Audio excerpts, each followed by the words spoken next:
तुम जैसे चाहोगे वैसे हरि तुम्हारी व्यवस्था करेगा। सबसे पहले गुरुदेव भगवान को प्रणाम करके गुरु प्रदत्त नाम मंत्र का स्मरण। तुम्हारे मन में आया है कि बिना छल कपट झूठ चोरी के धन आदि नहीं आता, सुख सुविधाएं नहीं आती, तो नहीं आएंगी, तुम्हें वही करना पड़ेगा। पूज्य श्री गुरु जी द्वारा इस प्रवचन में बताई गई बातें अगर कोई भी व्यक्ति अपने जीवन में अपनाता है तो उसका जीवन बदलना तय है। सुबह उठकर हमें अपनी दिनचर्या किस तरह शुरू करनी चाहिए और हम खुद को किस तरह प्रभु के आश्रित करें कि हमें किसी से कभी भी जीवन में कुछ मांगने की जरूरत ना पड़े, जानिए इस सुंदर प्रवचन में और पुण्य के भागी बनिए। राधे राधे। इतना शरीर सेवी मत बन जाओ कि हर समय खान पान का ही चिंतन केवल बना रहे, जिससे प्राणों का पोषण हो, शरीर स्वस्थ रहे। ऐसी दिनचर्या बनाओ।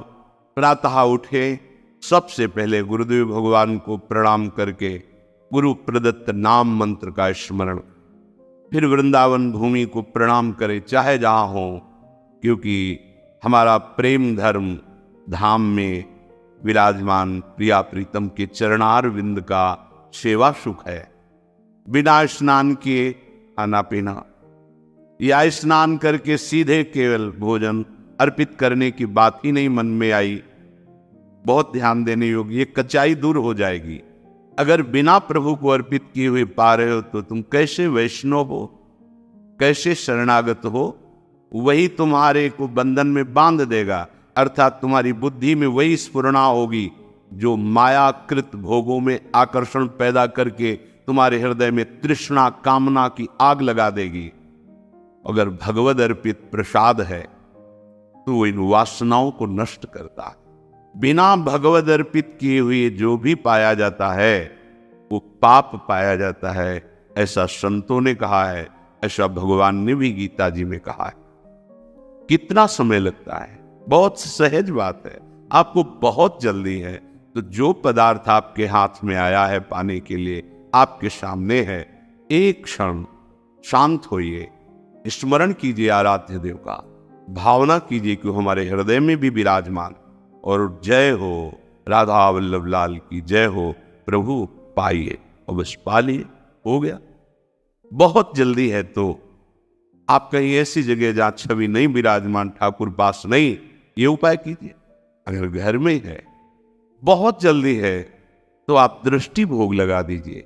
सामने गए, हाल दिखाई, दो चार नाम लिए, प्रणाम किया, समय है, विराजमान करके एक पद गाया, भावना कर रहे प्रभु पा रहे, फिर आचमन कराया। एक बूंद पानी भी अमनिया नहीं होना चाहिए अपनी जिह्वा में, प्रसादी ही पाना चाहिए। जल भी पाना है तो पहले लिया, राधा वल्लभ लाल अर्पित किया, फिर पिया। महालक्ष्मी जिनके चरणों को निरंतर सहलाती रहती है, चरण चापती रहती है, और भगवान अपने चिंतन में निमग्न रहते हैं, उधर दृष्टिपात भी नहीं करते, ऐसे प्रभु के दास कहलाकर आप अन्य विषयी पुरुषों के आगे हाथ फैलाएं, भक्त कभी ऐसा नहीं कर सकता। चाहे वो गृहस्थ हो, चाहे विरक्त हो, वो भगवद आश्रित है। अगर ऐसा है तो भगवद आश्रय नहीं है। जिसके हृदय में नाम चल रहा होता है वो परम धनी है। जो शरणागत जन है, जो भगवत प्रसाद से मिला आनंद लेते हैं, उसी में संतोष करते। अगर जरूरत पड़ी तो उसमें से भी दूसरे को दे देते हैं, पर न जाचही। ऐसे करना भक्तों का स्वभाव नहीं होता। ऐसे करने का मतलब है स्वामी को पहचाना नहीं। जिनकी तुम शरण में हुई उनको तुमने माना नहीं, ऐसी जरूरत ही नहीं। भक्तन पाछे यूं फिरे ज्यो बछड़ा संगाए, चाहे वो गृहस्थ भक्त हो चाहे विरक्त भक्त हो। विश्वास कर, राजी होना सीखो अपने प्रभु के विधान में, जीवन मंगलमय हो जाएगा। ये आवश्यकताएं, ये चाह, ये वासनाएं इतनी मत बढ़ा लो कि तुम प्रभु को भूल जाओ और संसार की इस भूल भलैया में भटक पड़ो। ये भटकन मिटाने के लिए मनुष्य जीवन मिला है। अरे भाई, कितनी आयु है तुम्हारी? शरीर तो छूटेगा ना। कितना जीवन है तुम्हारा? इसे तुम कलंक लगा रहे हो शरणागति में, दूसरे के आगे हाथ जोड़कर मांग करके, अन्य भरोसा करके, अन्य आश्रय रख करके। कितना जीवन है तुम्हारा? आपने मांग करके इधर उधर तो ऐसे ही जीवन व्यतीत होगा, वो आप निष्ठा तो वैसे ही जीवन व्यतीत होगा। तुम जैसे चाहोगे वैसे हरि तुम्हारी व्यवस्था करेगा। तुम्हारे मन में आया है कि बिना छल कपट झूठ चोरी के धन आदि नहीं आता, सुख सुविधाएं नहीं आती, तो नहीं आएंगी, तुम्हें वही करना पड़ेगा। तुम्हारी सोच है। अगर भरोसे पे हो गए जैसे हरि, तो आप दुख सुख के प्रभाव से रहित होकर आएंगे, दुख सुख उसके प्रभाव से रहित होकर परमानंद में निमग्न हो जाएंगे। जो आपका प्रधान कार्य है भगवत आश्रय, भगवत प्रेम, क्यों उसका विनाश कर रहे हो? उस आश्रय का नाश क्यों कर रहे हो? किसी व्यक्ति के आगे हाथ जोड़कर वासनाओं की पूर्ति के लिए। नहीं, भगवत भाव से तो सबको प्रणाम है, लेकिन आस रखकर ये जीवन में कभी नहीं होना चाहिए, चाहे गृहस्थ हो चाहे विरक्त हो। भगवत आश्रय बिल्कुल, ये कच्चाई अगर नहीं छोड़ोगे तो आपको भगवदानंद का अनुभव नहीं होगा और लगेगा कि कहते भी कि हम 20 साल से मंत्र जप रहे, 20 साल से शरणागत है, चलनी में गैया दू है और दोष दैव को दे।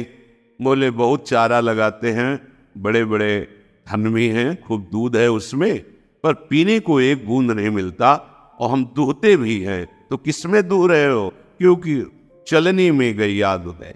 दोष दैव को दे, हरिगुरु कहो न माने।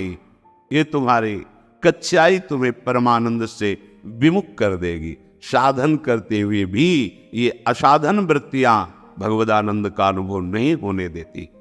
यदि हमें कोई भी शरीर निर्वाह की आवश्यकता है, कोई भी हमारी कर्तव्य पूर्णता की आवश्यकता है, तो हम अपने प्रभु से प्रार्थना करते हैं कि आप देख लेना, आपको जैसा लगे आप संभाल लेना। इस कर्तव्य कार्य के लिए ऐसी व्यवस्था चाहिए, नहीं है आप देख लो। हमारे जो भी हैं, हमारे आराध्य देव हैं, जैसे गोस्वामी जी कह रहे, बने तो रघुबर ते बने, बिगड़े तो भरपूर, तुलसी औरन ते बने, ताबन वे पे दूर। हमें लगता सबको याद होगा ये बात, जीवन में उतारिए इसको अपने आराध्य देव से, बस वो भी थोड़ी कचाई है तब। नहीं तो कहने की भी जरूरत नहीं, वो सर्वज्ञ है, सर्वत्र है, सर्वशक्तिमान है। अगर वो ऐसे राजी है तो हम राजी हैं। बस सबसे बढ़िया सूत्र उपासनक है, जोई जोई प्यारो करे सोई मुझे। हम राजी उसी में जिसमें तेरी रजा। कम से कम ये जन्म तो प्रभु के प्यार में दे के देखो। बहुतों के प्यार में जन्म के जन्म बिता दिए, एक बार हरि प्रेम में ऐसा तो करके देखो, जोई जोई प्यारो करे सोई मुझे भावे। पूज्य श्री गुरु जी के इस सुंदर प्रवचन से अवश्य ही आपको अपार आनंद मिला होगा। आप इस प्रवचन से मिले आनंद और ज्ञान को हमारे परिवार के साथ साझा कर सकते हैं। हम सबको प्रभु भक्ति का सुंदर ज्ञान श्री गुरु जी के मुखारविंद से ऐसे ही मिलता रहे और प्रभु की कृपा हम सब पर हमेशा बनी रहे। भगवान से यही कामना है। आप सबको प्रेम भरा राधे राधे।